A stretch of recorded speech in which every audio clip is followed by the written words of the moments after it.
नमस्कार. माझे नाव वीरा विराज खैरे. माझ्या शाळेचे नाव आहे रँगलर रपू परांजपे प्राथमिक शाळा हुजूरपागा लक्ष्मी रोड पुणे 30. तुम्हा सगळ्यांना गोष्ट ऐकायला आवडते ना? अशीच एका गोष्टीचे मी आज वाचन करणार आहे.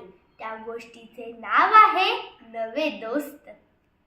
चिनू म्हणजे चिन्मय आणि त्याचा मित्र राहुल एका सोसायटीत राहतात.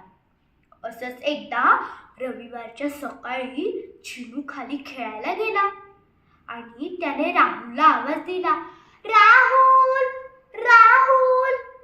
पण राहुल काही आलाच नाही.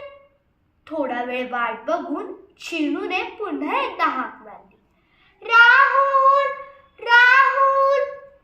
पण दुसऱ्या हाकेनंतरही राहुल आला नाही. पण त्याच क्षणी चिनूची आई मात्र तिथं आली आणि तिने चिनूवर डोळे वटारले. असं जोरजोरात ओरडणं त्या चिनूच्या आईला अजिबात आवडत नसे. आईच्या वटारलेल्या डोळ्यांकडे पाहून चिनू घाबरला आणि पळतच राहुलच्या घरी गेला. मावशी, राहुल आहे? दरवाजातच राहुलच्या आईला पाहताच चिनूनं विचारलं. अरे, काल माझी ताई आली होती ना जेवायला, तर तो तिच्या बरोबर गेलाय. येईल उद्या सकाळी. ते ऐकून चिनू हिरमुसला. आता मी कोणाशी खेळणार? बरं ठीक आहे, मी खाली जातो. बरं, मग खाली जातो तर एक काम कर ना माझं.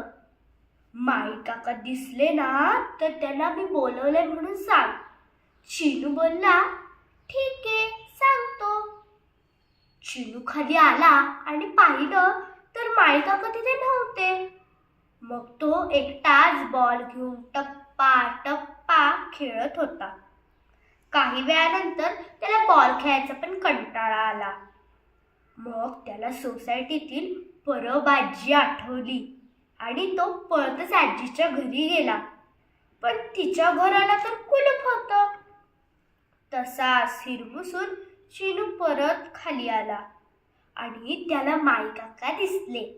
राहुलच्या आईचा निरोप त्यांनी माई काकांना दिला. पुढे तो वॉचमन काकांकडे गेला. वॉचमन काका स्वतःचेच डोके दाबत बसले होते.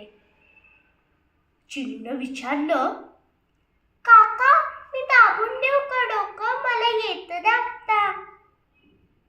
वॉचमन काका म्हणाले, नको रे बाबा, राहू दे.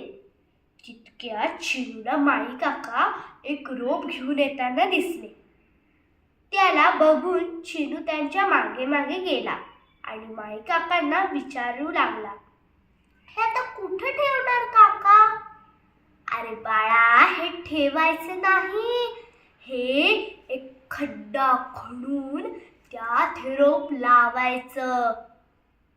खड्डा हा शब्द ऐकून चिनूची उत्सुकता वाढली.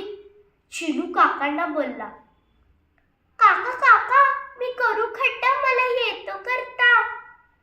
काका म्हणाले, बरं, पण मी तुला एक काठी देतो, त्यानेच तू खड्डा कर.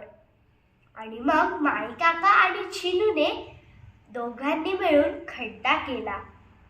त्यात रोप लावलं, त्यावर माती आणि खत टाकलं आणि त्यावर झारीने पाणी सुद्धा घातलं.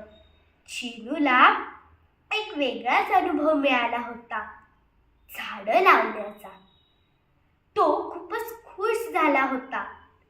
त्याने आजूबाजूच्या झाडांना गप्पा मारत पाणी घातलं.